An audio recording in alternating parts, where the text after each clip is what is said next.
ఏదైనా సాధించాలనుకున్నప్పుడు నీ శ్రమకు తగ్గ ఆశయం తోడే. నీ మీద నీకు నమ్మకం ఉంటే నీవు అనుకున్న లక్ష్యాన్ని సులభంగా చేరగలుగుతావు. ఎలాగంటే పక్షి చెట్టు మీద కూర్చున్నప్పుడు కొమ్మ విరిగిపోతుందేమో అని భయపడదు. ఎందుకంటే తన నమ్మకం కొమ్మ మీద కాదు, తన రెక్కల మీద. అలాగే ఎప్పటికీ మీరు కూడా మీ మీద నమ్మకం కోల్పోకూడదు.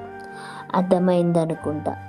ఎదుటి వ్యక్తి లైఫ్లోకి తొంగి చూసి 10 తప్పులు వెతికే జనం తమ జీవితంలో 100 తప్పులు ఉన్నాయనే విషయాన్ని గాలికి వదిలేస్తారు.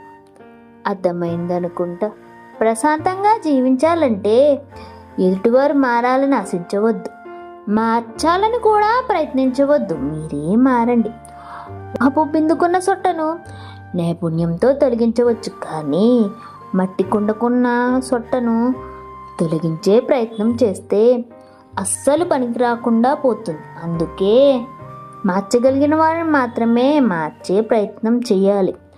అందరినీ మార్చాలని చూడడం అవివేకమే అవుతుంది. గుర్తుంచుకోండి, మానవ సంబంధాలన్నీ కూడా ఆర్థిక సంబంధాలు. ఈ లోకంలో డబ్బు లేకుండా బ్రతకొచ్చు అనుకోవడం అజ్ఞానమే అవుతుంది. డబ్బు లేకుండా ఏ వ్యవస్థ పనిచేయదు. డబ్బును బట్టే మానసిక స్థితి కూడా మారుతుందని గుర్తుంచుకో.